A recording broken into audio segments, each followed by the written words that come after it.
weithgarwch, bod Iesu di achub ni i fywyd nawr o weithgarwch drosto fe. Wel, gyrwch i ni ddarllen adnodau 1 i 11 dyn gilydd. Rwyf am eich atgoffa, gyfeillion, am yr efengyl a bregethais i chwi, ac a dderbyniasoch chwythau. Yr efengyl sydd yn sylfaen eich bywyd ac yn foddion eich iachawdwriaeth. A ydych yn dal i lynu wrth yr hyn a bregethais? Onid yn ofer y credasoch. Oherwydd, yn y lle cyntaf, traddodais i chwi yr hyn a dderbyniais. I Grist farw dros ein pechodau ni, yn ôl yr ysgrythyrau. Iddo gael ei gladdu a'i gyfodi y trydydd dydd yn ôl yr ysgrythyrau. Ac iddo ymddangos i Ceffas ac yna i'r 12.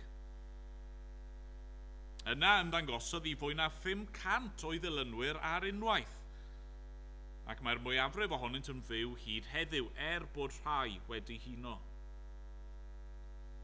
Yna ymddangosodd i Iago, yna i'r holl apostolion. Yn ddiwethaf oll fe ymddangosodd i minnau hefyd, fel i ryw erthyl o apostol.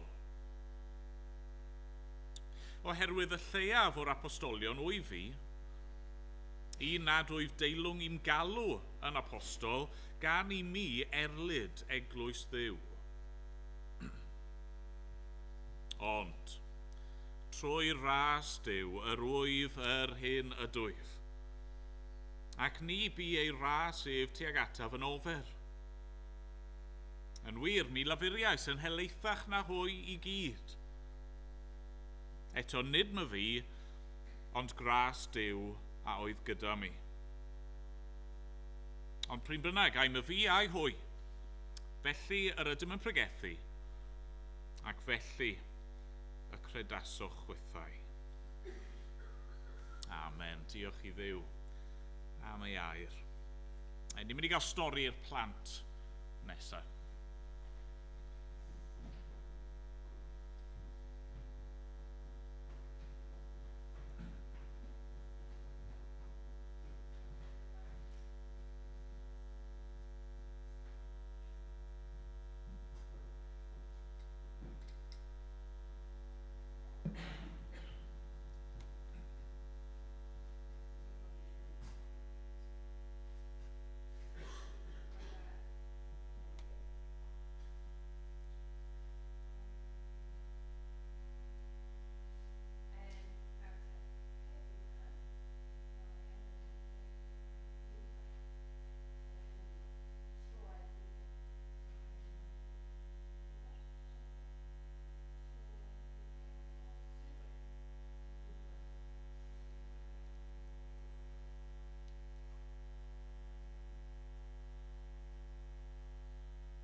eglwys, ni'n cefnogi lot o achosion gwahanol. A'r mis yma, i ni'n arbennig yn cefnogi gwaith y Banc Bwyd. A mae Gwydion nawr yn mynd i gyfweld â dau o'n ymwelwyr ni. Fyf a Dave yma yn ein plith ni. Croeso, welcome to you. A ni'n mynd i glywed mwy am y gwaith yna.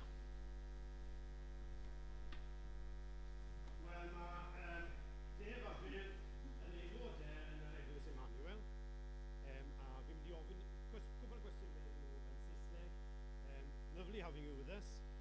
I'm going to introduce you, before you introduce yourself, I'm going to introduce you because it's really frustrating.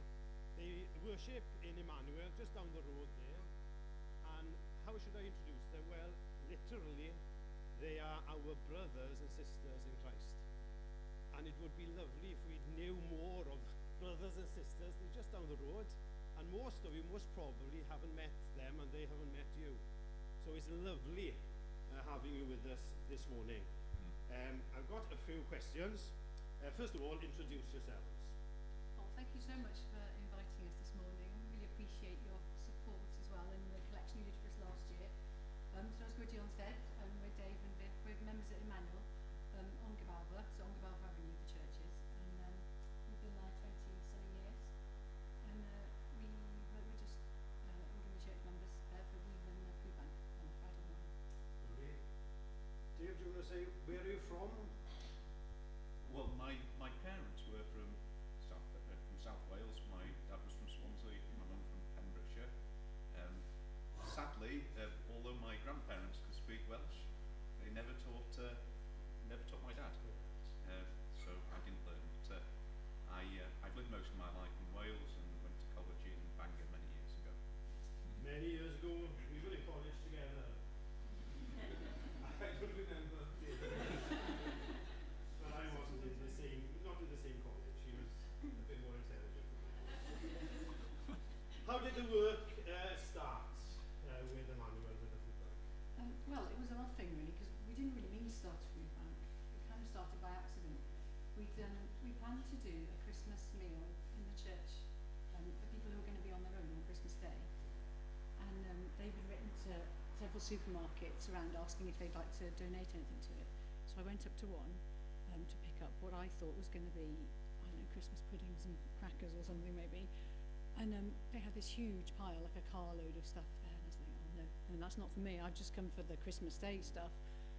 And she said, no, we need someone to take our food bank stuff. I said, well, we don't have a food bank.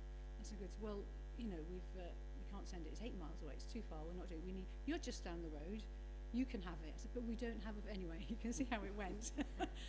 And so we thought, well, you know, we'd run toddler groups and stuff over the years, and we knew that there were actually a lot of people who were often in quite a lot of need, living quite close to the church. So we thought, well, we'll have a temporary food bank over Christmas, and then, you know, that'll be it. That'll deal with it, and that'll be the end of the story. And of course, it wasn't really. That was December 2019.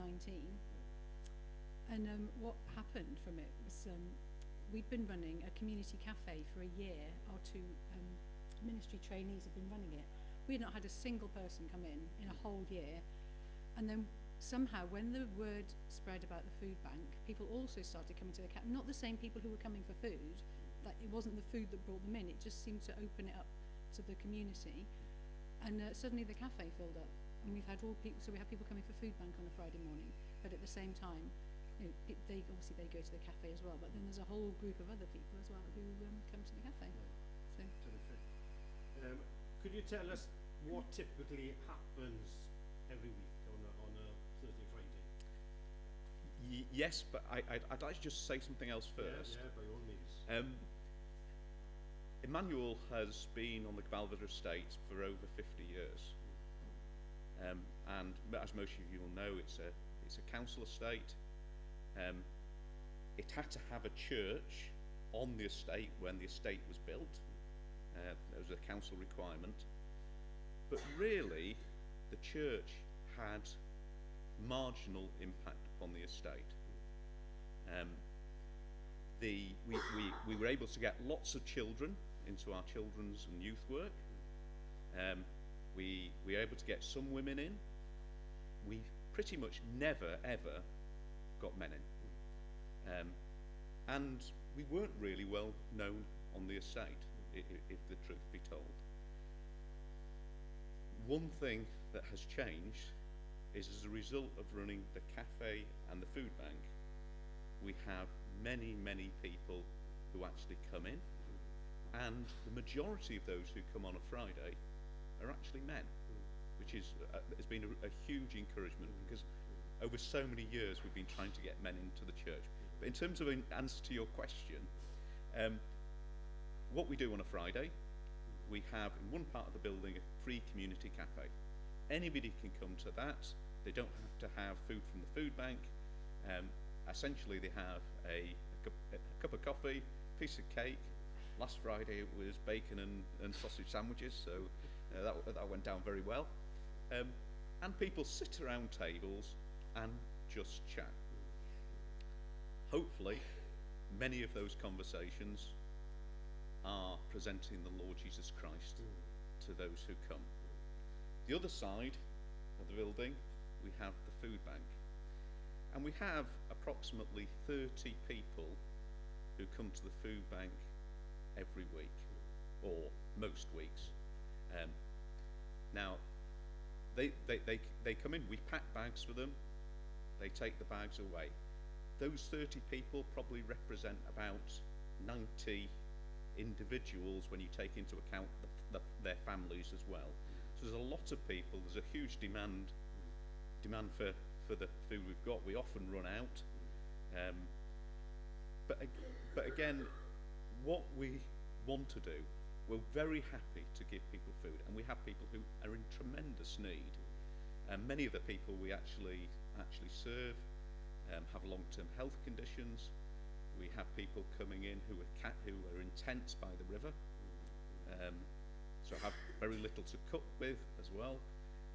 We have many of the people who come in have very poor levels of literacy, and it is really, you hear some very, very sad stories of what's happened in people's lives, and which is really, really challenging. And we want to give them food because they need food, but we know that they will be hungry again in a couple of days' time. It's so temporary. It doesn't deal with their needs. We run the food bank because we want to be able to offer them the bread of life, the living bread. We want to be able to offer them Jesus Christ, who can meet all of their needs. And that is our aim. We're so pleased to be able to give them food, but that is not what the food bank is actually about. Can I say a couple more things? Yeah. It's been incredibly challenging for us and all those who help, because we've had to put our heads in a different place. We've had to think in a different way to the way we used to think. I think when we first started, we would invite people to meetings. We soon discovered that many of these people live on a hour-to-hour basis. You can invite them to meetings in 2 days' time, and they'll say, oh yes, we'll come to that. They've forgotten it before they've gone out of the door, because other things, they're completely consumed by other things. So we've learned that when you have the opportunity, you don't just invite them to events, you actually tell them there and then the good news.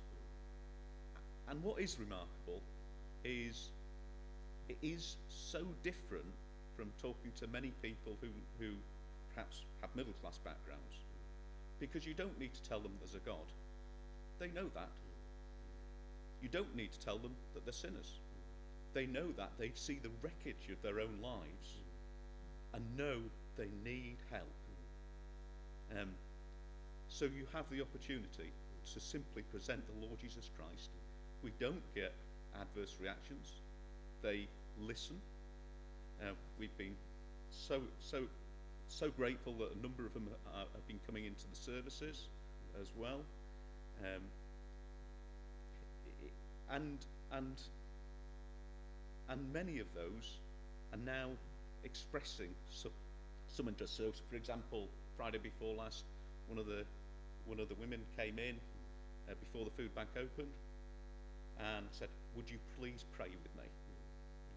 And that's such an encouragement. We had one gentleman who comes every Friday and is incredibly argumentative and doesn't seem interested at all in the gospel, but has lots of his own ideas. And then one day he had his say, and then we said, "Well, can we tell you now what we believe?" We got to the end of telling him, and rather than me argue, he actually said, "I believe all of that." And we said to him, "Well, if you believe all of that, if you believe that the Lord Jesus Christ died for sinners, but you haven't trusted in him, if you know that there is a judgment to come, aren't you frightened?" And he said, "I'm absolutely terrified." So even when there is this facade, quite often there is much more going on below the surface than you realise at the time. And that's been hugely challenging for us to actually realise that we just have to be very upfront with the gospel and not try and sugarcoat anything. But these are people who are willing to take that approach. Well, it's our privilege to give this month. It's a small thing. It's happening every week. But not just give. How should we pray? Are there any specific things you'd like us to pray for? Well, a few things, yes, please. First and foremost, please pray that people will be saved. That is what we are. That is what we are longing for. On a practical level, as I said earlier, it's a struggle to get sufficient food, to be able to give enough food to everybody on a Friday. So please pray that we may be able to obtain some of that food. I don't want to name names, but please pray for particularly for a couple who have been coming along every Sunday now for 2 years, and they've listened and listened and listened, and we still don't think they've been saved. So could you please pray for this couple that we see the Lord actually changing their hearts, and they view us as their family now, but we want them to be family in the truest sense of the word. Well, Gallwch ni weddio, let's pray. Lord, we come before you. We thank you for the privilege of being one in Christ together, and we pray for the work in Emmanuel, that you will provide food every week, that you will encourage those who are working there. We pray, O Lord, that you will supply enough food week after week, and that the people there will know not just of giving food, but they know of the bread of life, that they will come to know Christ. We think of this couple who have been coming for the past 2 years. Lord, in your mercy, we pray this week that you will save them for your glory and their salvation. Lord, we bring it all before you now and ask that you will guide and bless the work for Christ's glory, for we ask it all in Jesus' name. Amen. Amen. Diolch yn fawr. Thank you. Hyfryd iawn. Ni'n mynd i ganu nesa, canu am ras Duw, cariad anheiddiannol Duw at bechaduriad. Rhif 15 yn yr atodiad. Dyledwr i ras y drwy fi. Am ras cyfamodol mae'n hân. A gwisg dy gyfiawnder o'm cilch, nid ofna fi ddyfod wrth flaen. Ac ymlaen, nawn ni sefyll i ganu, dyn gilydd.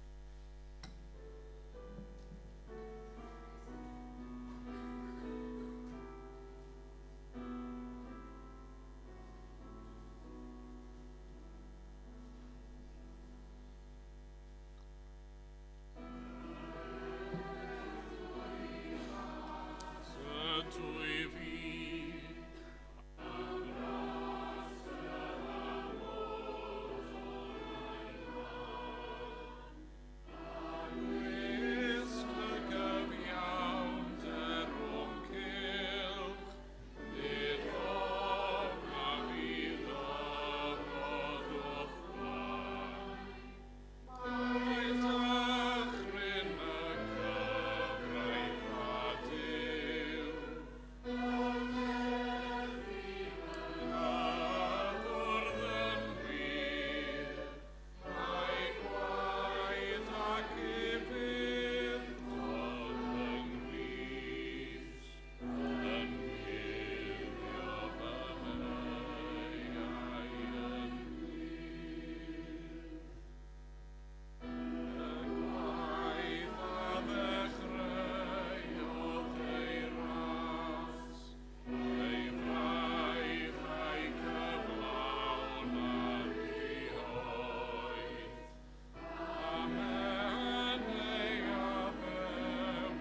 thema ni bore yma yw troedigaeth, y bywyd newydd yma sydd ar gael I ni yng Nghrist. Ac wrth gwrs ni'n mynd I feddwl tipyn am Paul a'i droedigaeth a'r newydd ddigwyddodd yn ei fywyd ond o'n I yn meddwl bydde fe'n dda ac yn help pe tawn ni'n clywed bore yma gan un o'n plith ni. Felly mae Catrin Lewis yn mynd I ddod ymlaen nawr I sôn am y ffordd nath yr arglwydd weithio yn ei chalon hi. Diolch. Fel nifer fawr o bobl sy'n dod o deulu Cristnogol, fi'n cael yn anodd iawn dweud pryd yn union fe sy'n Gristion.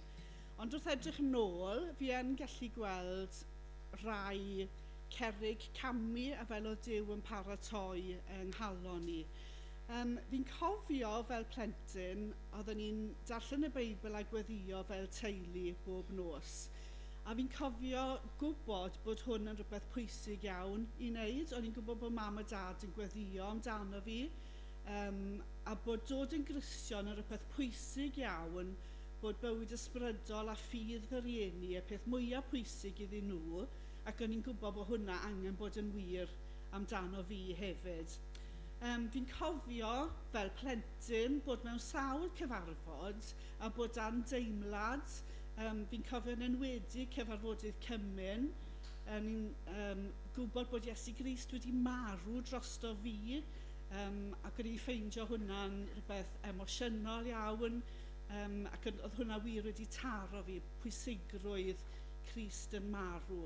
Fi'n cofio emynau yn rili cyffwrdd fi'n cofio fel plentyn canu ai am fy meiau I dioddefodd Iesu mawr a gwybod ar y pryd na, fi ddim wedi cyrraedd y fan yna. A wedyn yr emyn, mi dafla maich oedd I ar fy ngwar. Fi'n cyfo'r emyn yna'n cyffwrdd fi fel plentyn bach. Fe roes ei ddwylo pur ar led. Fe wisgodd goron frain mwyn i'r brwnt gael bod yn wyn fel hyfryd liau maen. Ac yna cafod gydag ef panel y byd ar dan. Ac o'n i'n gwybod fel plentyn oedd hwnna ddim yn wir amdano fi. Ac o'n i'n gwybod bod fi'n bechadur.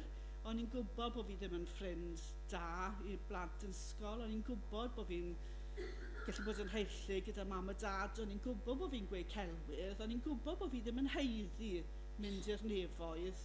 Ond o'n i'n gwybod bod Iesu Grist wedi marw drosto fi. Ac oedd ddipyn I beth fes I ddeall yn gliriach wrth iddi fi dyfu ac aeddfedu.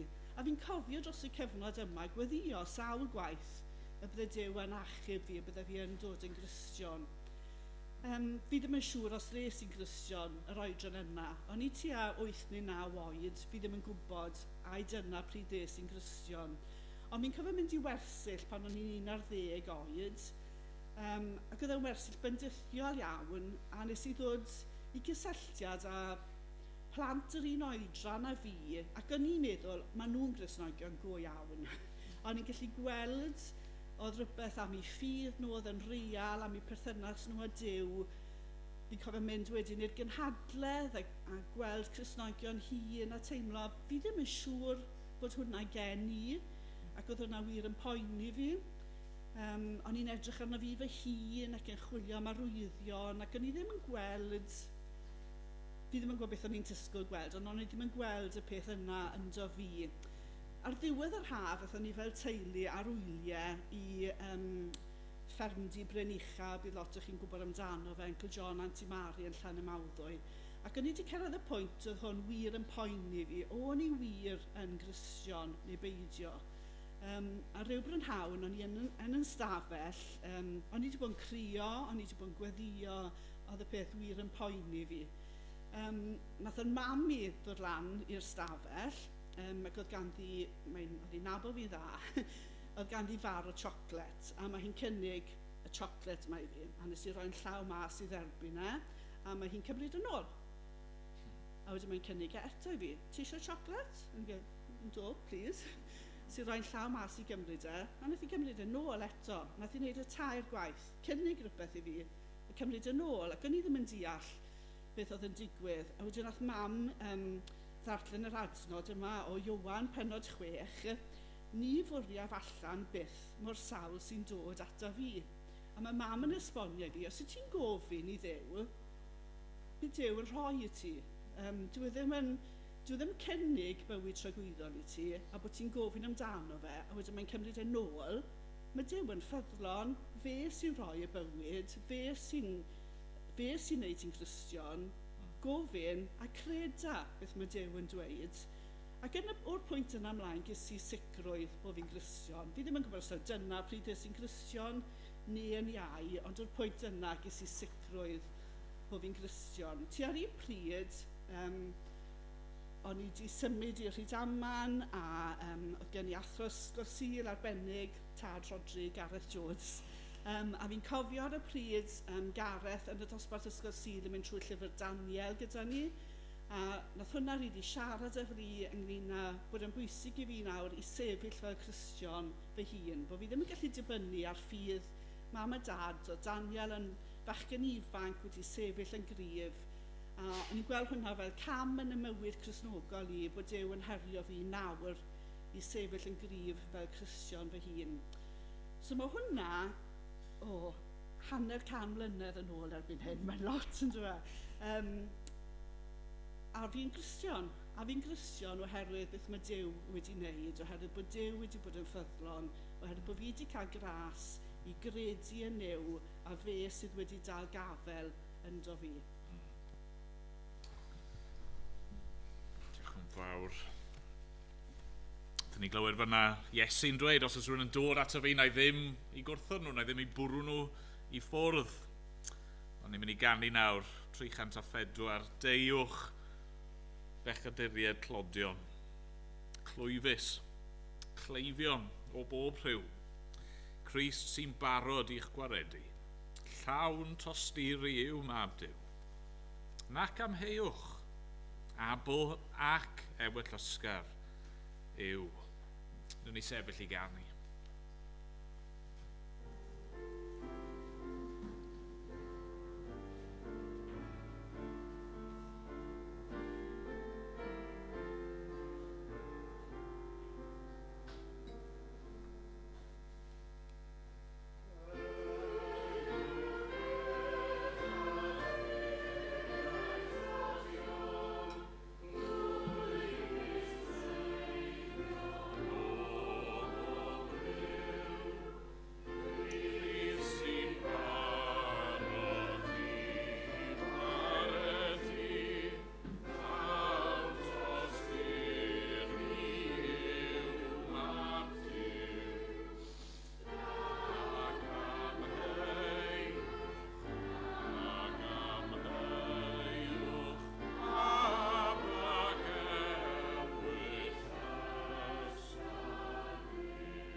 Gwnewch i ni weddio yn gilydd arglwydd i ni yn diolch i ti am yr hyn i ni wedi clywed yn barod y bore yma, am dy allu di i achub Ac am waith dy gariad i, dy ras di yn y galon ddynol.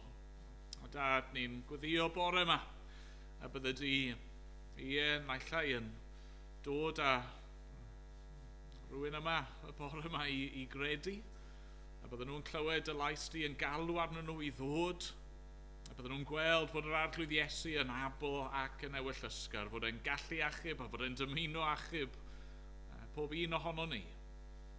A Dad, ni'n gweddio drosto ni sydd yn credu'n barod yn neud i'n atgoffa ni, falle bod ni yn gwybod yn union y dyddiad daethon ni i gredu, a falle i eraill mae cyfnod oedd a ni ddim yn siŵr yn union pryd, ond arglwydd, atgoffa ni o hyn, ein bod ni yn greadigaeth newydd yn yr arglwydd Iesu Grist.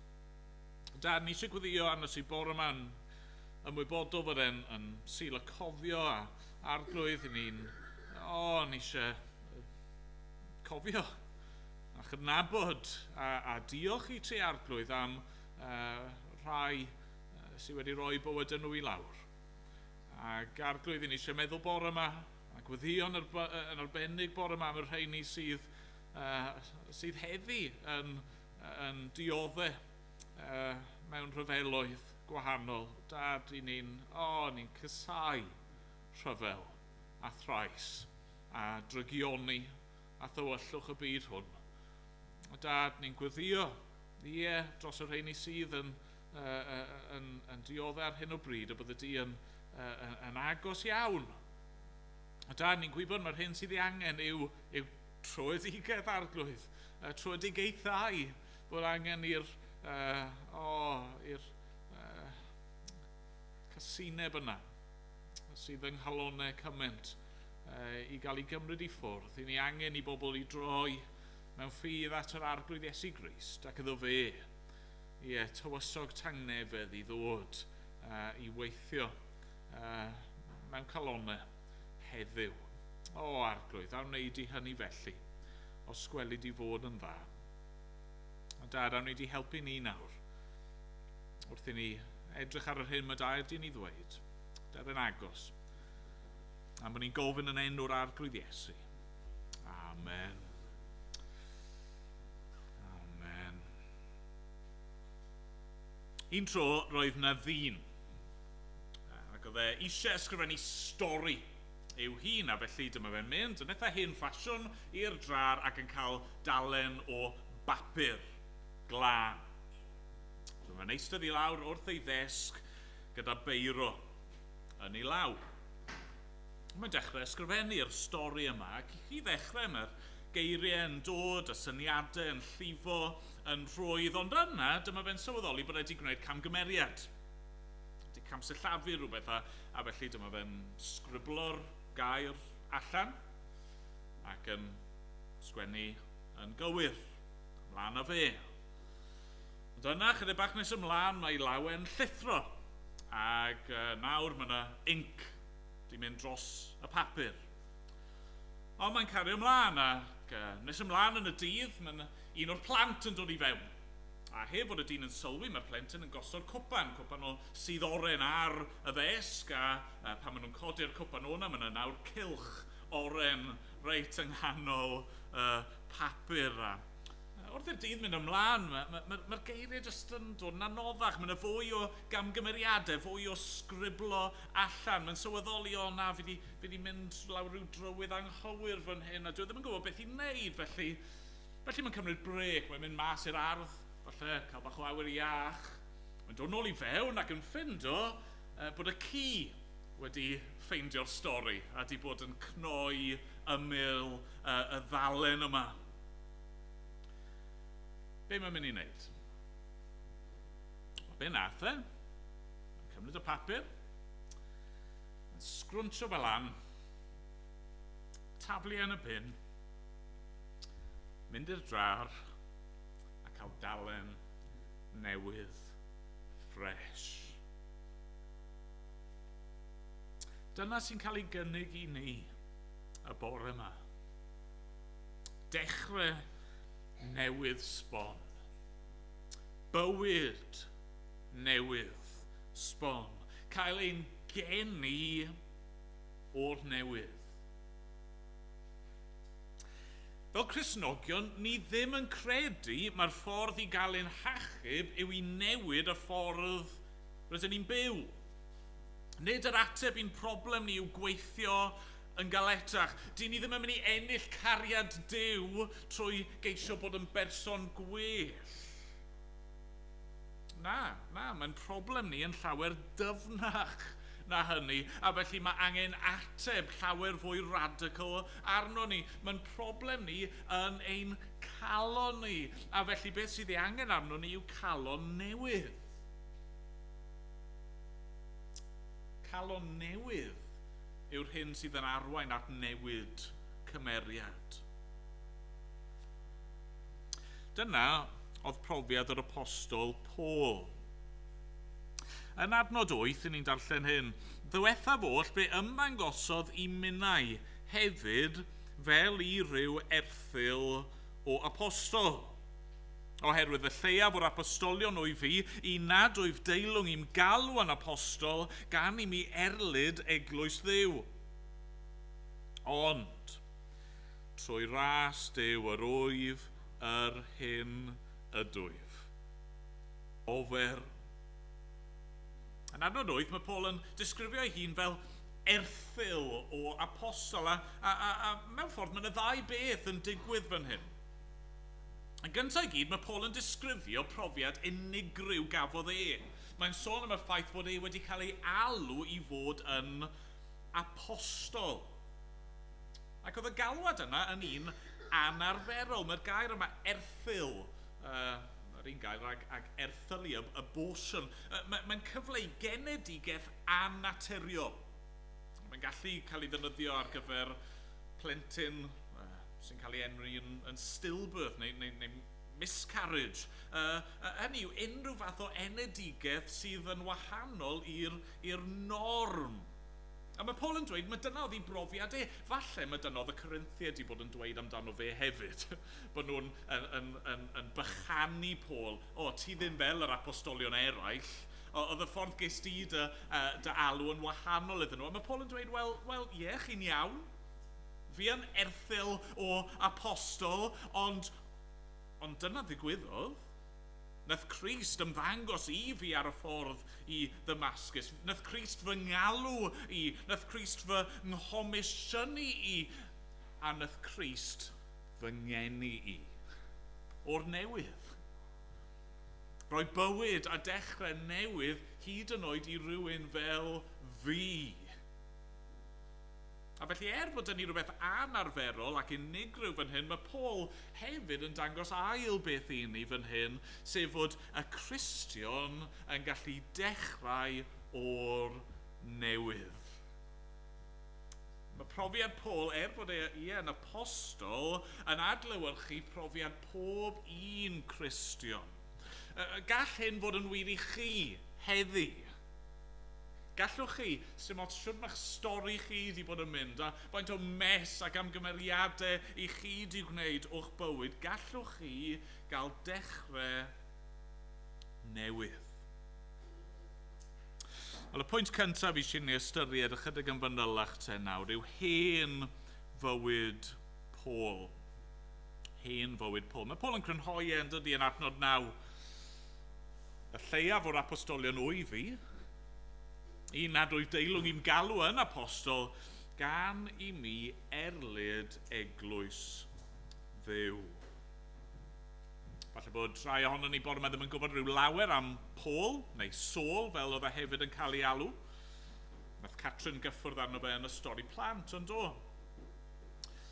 Oedd Paul yn Phariseiad.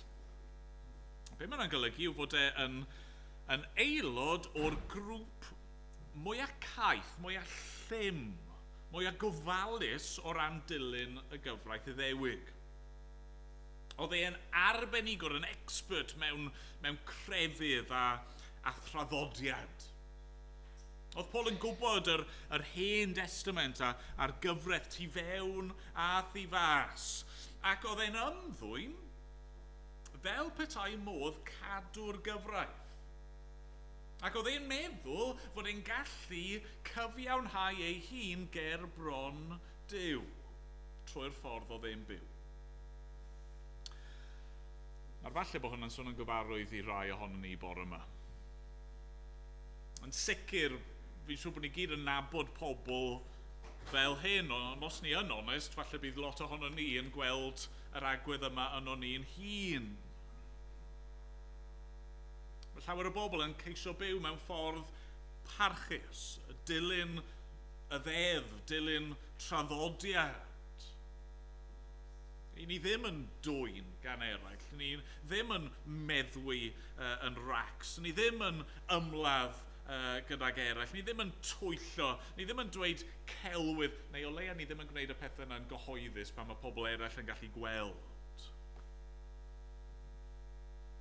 Fel Paul gynt, ni'n cymryd cysur o edrych lawr ein trwynau ar bobl eraill a teimlo fel, wel, falle bod fi ddim yn berffaith, fi'n gwybod hynny go iawn, ond fi'n well na nhw.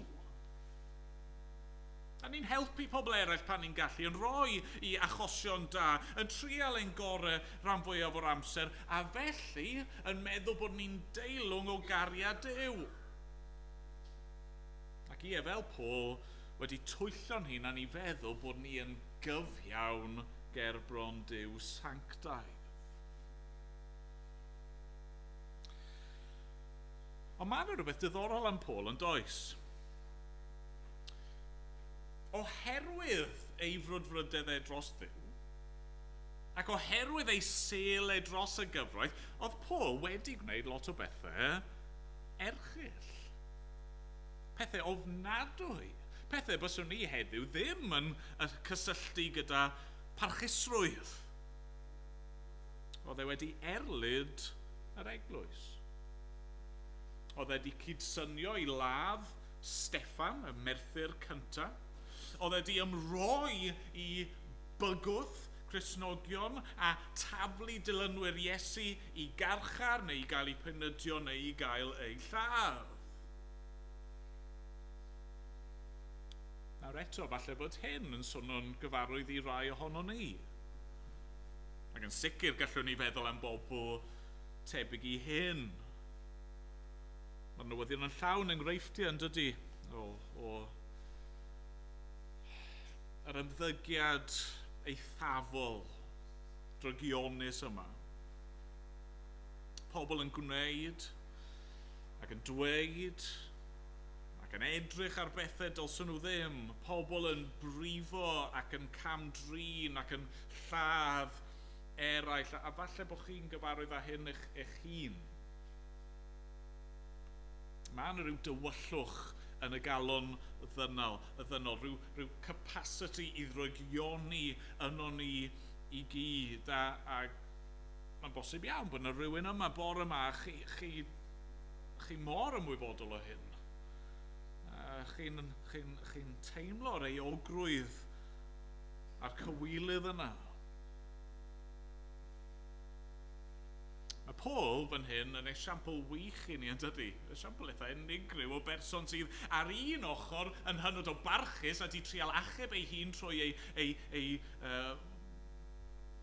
fywyd da,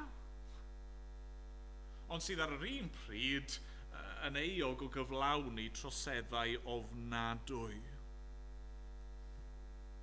Sdim syndod felly fod Paul yn gweud fan hyn, mae fe yw'r lleiaf o'r apostolion.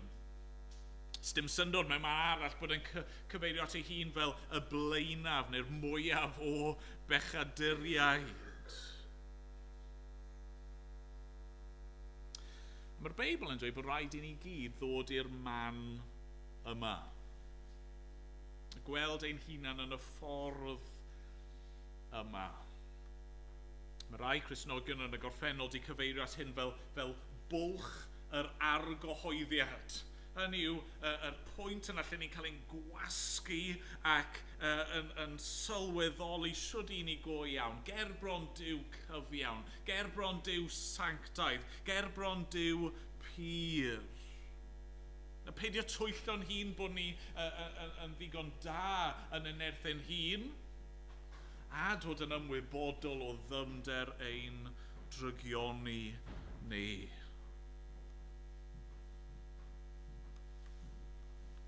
cofiwch, be ni wedi bod yn gweud o'r dechrau, beth yw hyn, beth i ni'n siarad am nawr?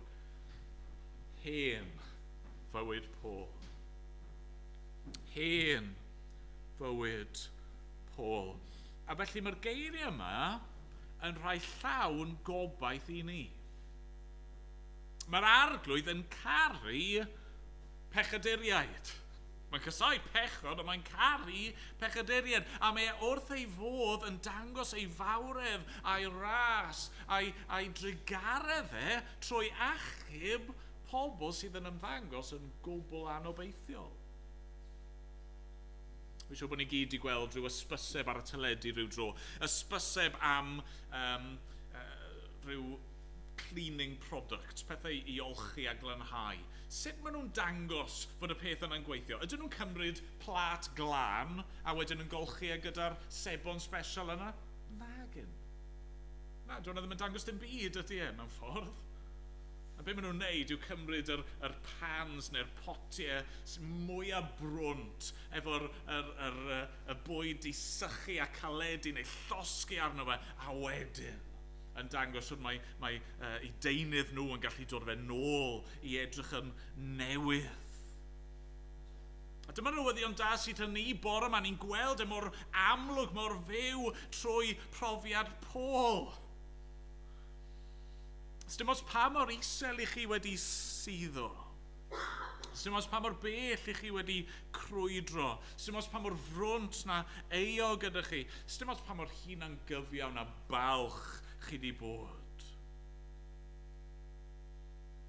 Mae Iesu Grist ei hun yn dweud nid ar yr iach, ond ar y cleifion mae angen meddyg. I alw pechaduriaid, nid rhai cyfiawn, mae Crist wedi dod. Ni wedi canu yn dod, ein mynd diwetha'n ganon ni pechaduriaid, nid rhai cyfiawn, mae Duw yn galw. Hynny yw, sneb cyfiawn, ond beth mae Duw eisiau yw i ni weld ein hangen, gweld y math o fywyd ni wedi bod yn byw, ac yn agosod ein ffydd ar Grist. A fan hyn ni'n dod un ail bwynt neu felly. Bywyd newydd yng Nghrist. Drychwch eto. Mae Paul yn dweud yn ddiwethaf oll yn ddangosodd i minnau hefyd fel i ryw erthyl o apostol, oherwydd y lleiaf o'r apostolion o'i fi, un nad wyf deilwng i'm galw'n apostol, gan i mi erlyd eglwys Dduw, ond,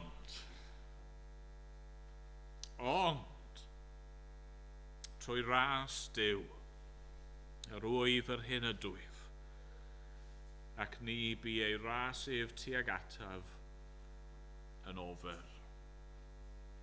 Daethon ni feddwl wythnos diwetha yn do am y groes, a'r ffaith o'r Crist i marw a cael ei gladdu ac atgyfodi, a pam? Wel, dros ein pechodau ni. Dros ein pechodau ni, faint o gysur fydda hynny i Paul? Oedd Paul yn gwybod am ei hen fywyd Oedd e'n gwybod am yr bywyd hunan gyfiawn yna oedd e wedi byw. Ac oedd e'n gwybod am y pethau erchyll roedd e wedi gyflawni. Ond mae e wedi profi gras. Trwy groes ac atgyfodiad yr arglwydd Iesu, mae yna ffordd i ni gael ein beiau ni wedi ei clirio ac i gael dechrau newydd sbon.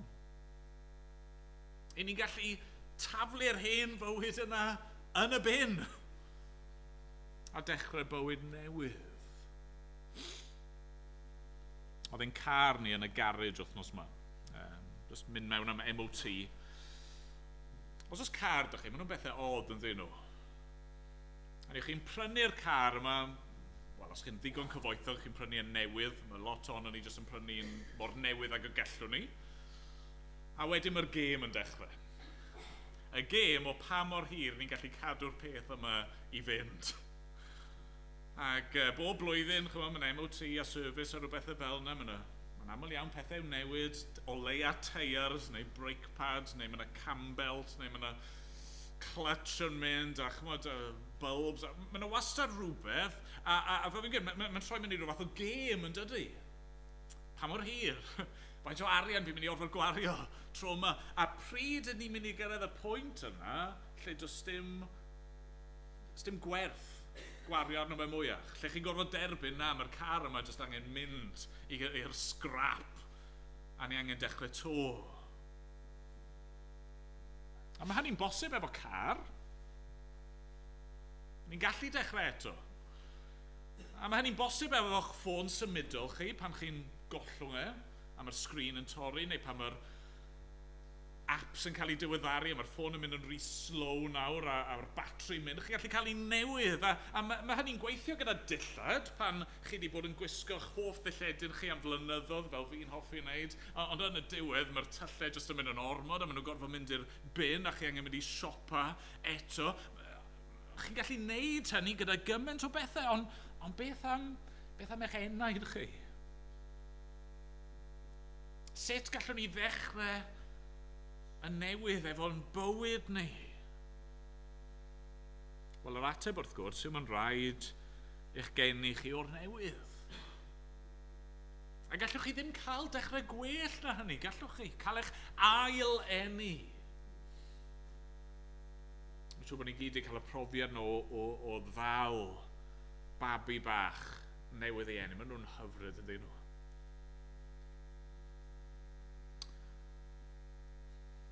Croen a bysedd bach a mae jyst yn lyflu yn dydi, mae'n rhywbeth mor ffres. Sdim creithiau eto, sdim wrinkles a maen nhw'n newydd. A dyna mae Crist yn ei gynnig i ni. Mae Paul yn dweud trwy ras Duw, yr wyf, yr hyn ydw, I am what I am. Ddim what I was, chi'n gweld?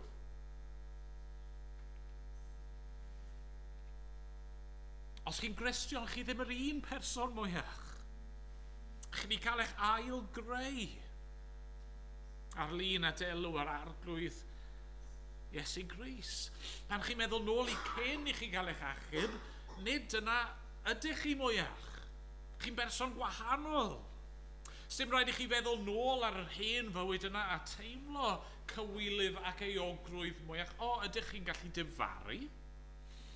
A falle bydd y ganlyniadau yn dal i fod i'r pethau chi wedi wneud yn y gorffennol, a chi'n gallu dymuno, taswn ni wedi wneud pethau'n wahanol, a dymuno, taswn ni jyst wedi dod yn Gristion yn gynt, ond ar yr un pryd, chi'n gallu cymryd cam yn ôl a dweud yn hollol oeraidd, nid fi yw hwnna. Dyna oeddwn ni. Mae Paul wedi dweud hynny'n gynt i'r Corinthiaid. Felly oedd rai ohonoch chi, ond nid mwyach. Trwy ras Duw, yr wyf, yr hyn, y dwyf. Ydych chi wedi profi hynny? Dechrau newydd yng Nghrist. Mae wedi mynd yn boblogaidd iawn yn dydy yn ein dydd ni i bobl i ddweud, well, I am what I am, a golygu hynny yn yw, dyma jyst siwr ydw i, dyma pwy ydw i, a mae'n siŵr bydd Duw jyst yn caru fi fel ydw i. Dim eisiau fi newid. Na, mae Duw yn derbyn ni fel ydw ni. Ond mae Duw yn caru ni gormod i'n gadael ni fel ydw ni. Wrth ddod yn Gristion, wrth dderbyn yr hyn mae'r Beibl yn ei ddweud, wrth roi'n ffydd ni yng nghoes ac atgyfodiad Crist, i ni'n troi. I ni'n newid. I ni'n troi o'n pechod ni ac yn gosod ein ffydd ni yng Crist ac yn cael ein ail greu. Mae wedi delio gyda'n hen fywyd ni, a diolch iddo. Mae wedi rhoi dechrau newydd sbon i ni yng Nghrist. Mwyn ei enw. Amen. Amen. Gawn ni air o weddi. Arglwydd ni'n diolch i ti am y pethau yma. Yn gweld nhw fel rhywbeth mor dda, neu os y'n ni wedi dy wrtho di efo bywyd drwg a ffechadurus, gwrthryfelgar. Arglwydd, diolch i ti fod yna ddechrau newydd a bywyd newydd i'w gael yn yr arglwydd Iesu Grist. Dad, derbyn ein mawl ni a'n diolch yn ei enw e. Amen. Amen. Wel, ni'n mynd i ganu o'r atodiad i orffen.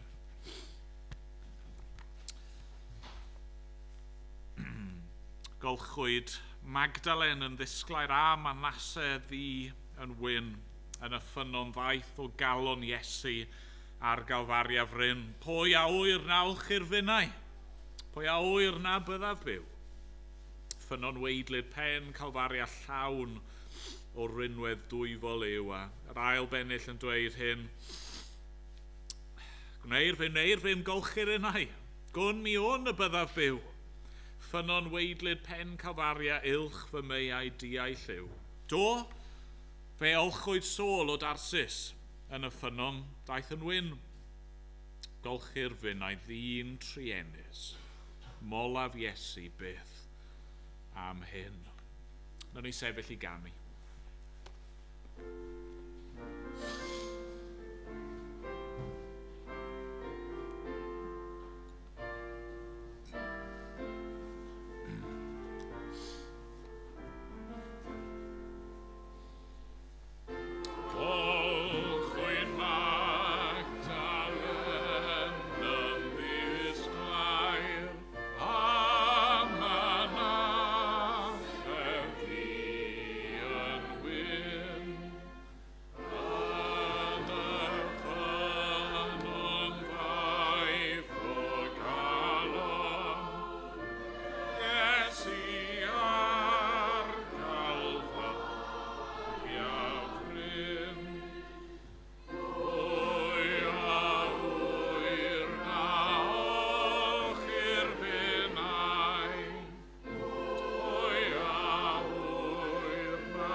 Nawr iddo ef sydd ar gallu ganddo i'ch cadw rhag syrthio a'ch gosod yn ddifau a gorfoleddus ger bron ei ogoniant.